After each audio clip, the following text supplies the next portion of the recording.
नमस्कार, सूजस ई बुलेटिन में आप सभी दर्शकों का हार्दिक स्वागत है। मैं निशा शर्मा एक बार फिर हाजिर हूं प्रदेश की प्रमुख खबरों और महत्वपूर्ण जानकारियों के साथ। तो चलिए बिना देरी किए शुरू करते हैं आज का ई बुलेटिन।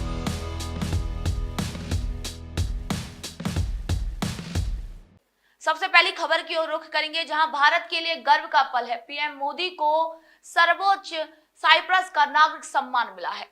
प्रधानमंत्री श्री नरेंद्र मोदी को साइप्रस के सर्वोच्च नागरिक सम्मान Grand Cross of the Order of Makarios से सम्मानित किया गया है।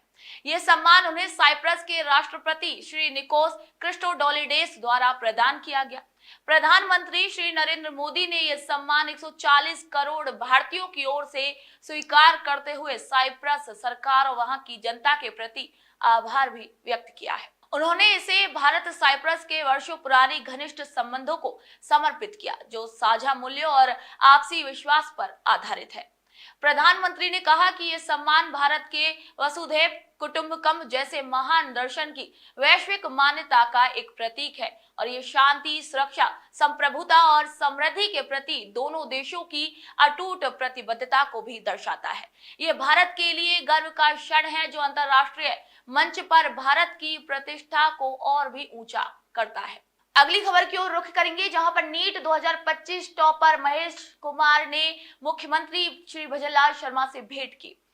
मुख्यमंत्री श्री भजनलाल शर्मा से नीट परीक्षा 2025 में देश भर में प्रथम स्थान प्राप्त करने वाले हनुमानगढ़ निवासी महेश कुमार ने मुख्यमंत्री निवास पर शिष्टाचार भेंट की।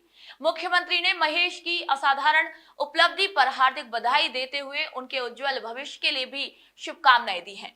इसी अवसर पर मुख्यमंत्री जी ने महेश को भगवान श्री कृष्ण की भित्ति चित्र और एक पेन भी भेंट किया। महेश के माता पिता भी इस अवसर पर मौजूद रहे।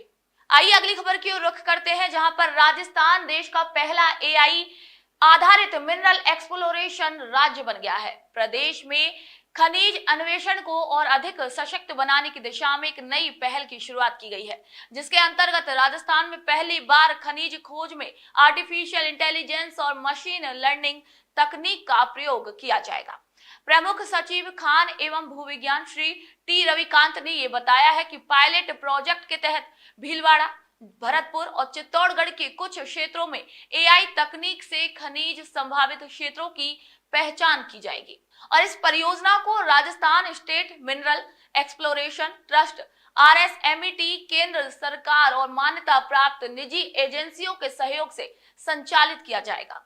मुख्यमंत्री श्री भजनलाल शर्मा, जो स्वयं खान मंत्री भी हैं, उन्होंने प्रदेश को खनिज अन्वेषण और खनन क्षेत्र में देश का अग्रणी राज्य बनाने की दिशा में लगातार प्रयासरत हैं। वर्तमान में राज्य में 57 प्रकार के खनिजों का खनन हो रहा है, जबकि 82 प्रकार के खनिज उपलब्ध हैं। एआई के माध्यम से चिन्हित क्षेत्रों में ड्रिलिंग और सैंपल जांच के आधार पर नीलामी की प्रक्रिया को भी आगे बढ़ाया जाएगा। अगली खबर की ओर रुख करेंगे, जहां पर राज्य की 40 सड़क परियोजनाओं के लिए 1914 करोड़ की स्वीकृति मिली है। मुख्यमंत्री श्री भजनलाल शर्मा ने राज्य की 40 सड़कों की परियोजनाओं के लिए 1914 करोड़ रुपए से अधिक की राशि स्वीकृत किए जाने पर प्रधानमंत्री श्री नरेंद्र मोदी और केंद्रीय सड़क परिवहन मंत्री श्री नितिन गडकरी का आभार व्यक्त किया है। ये राशि केंद्रीय सड़क अवसंरचना निधि CRIF के तहत स्वीकृत की गई है और इससे राज्य की 31 प्रमुख जिला सड़कों, 8 राज्य राजमार्गों और एक अन्य सड़क का मजबूतीकरण और चौड़ीकरण भी किया जाएगा। मुख्यमंत्री ने कहा है कि केंद्र और राज्य सरकारें मिलकर बुनियादी ढांचे को सुदृढ़ करने का लगातार कार्य कर रही हैं और ये आर्थिक विकास की दिशा में भी एक महत्वपूर्ण कदम है। अगली खबर की ओर रुख करेंगे, जहां हम बात करेंगे योग दिवस के बारे में। राजस्थान विधानसभा में आगामी अंतर्राष्ट्रीय योग दिवस के लिए सामूहिक रूप से योग पूर्वाभ्यास का आयोजन किया गया। आपको बता दें कि विधानसभा अध्यक्ष श्री वासुदेव देवनानी की पहल पर यह आयोजन किया गया, जिसमें मंत्रीगण, विधायकगण और विधानसभा के अधिकारी कर्मचारी भी शामिल हुए। श्री देवनानी ने कहा कि योग को दिनचर्या में शामिल करने से मन, मस्तिष्क और शरीर तीनों ही स्वस्थ रहते हैं।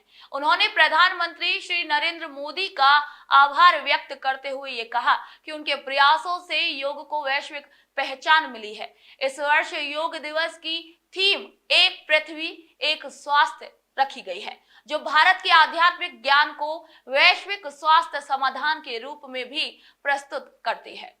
अगली खबर की ओर रुख करेंगे, जहां पर धरती आबा जनजाति ग्राम उत्कर्ष अभियान का शुभारंभ हुआ है। उदयपुर जिले के कोटड़ा ब्लॉक से धरती आबा जनजाति ग्राम उत्कर्ष अभियान की शुरुआत जनजाति विकास मंत्री श्री बाबूलाल खराड़ी द्वारा की गई। इस अभियान के अंतर्गत प्रदेश के 37 जिलों के 207 विकास खंडों के अंतर्गत 6019 जनजातीय ग्रामों को विकसित किया जाएगा। 15 जुलाई 2025 तक इन ग्रामों में 18 विभागों की भागीदारी से शिविर भी आयोजित कर विभिन्न योजनाओं का लाभ दिया जाएगा। जनजातीय समुदाय की सामाजिक आर्थिक स्थिति सुधारने हेतु मकान, जल, बिजली, स्वास्थ्य, शिक्षा, इंटरनेट, कृषि, पशुपालन, मत्स्य पालन, Ayushman card, home stay, marketing केंद्र, मोबाइल मेडिकल यूनिट, टीकाकरण और सिकल सेल एनीमिया की जांच जैसी अनेक सेवाएं भी प्रदान की जाएंगी। इस अभियान की शुरुआत बिरसा मुंडा के चित्र पर माल्यार्पण और दीप जलाकर की गई। तो आज के सूजसी बुलेटिन में फिलहाल इतना ही। फिर आप सभी से मुलाकात होगी नई खबर, नई जानकारी के साथ। तब तक के लिए मुझे दीजिए इजाजत। नमस्कार।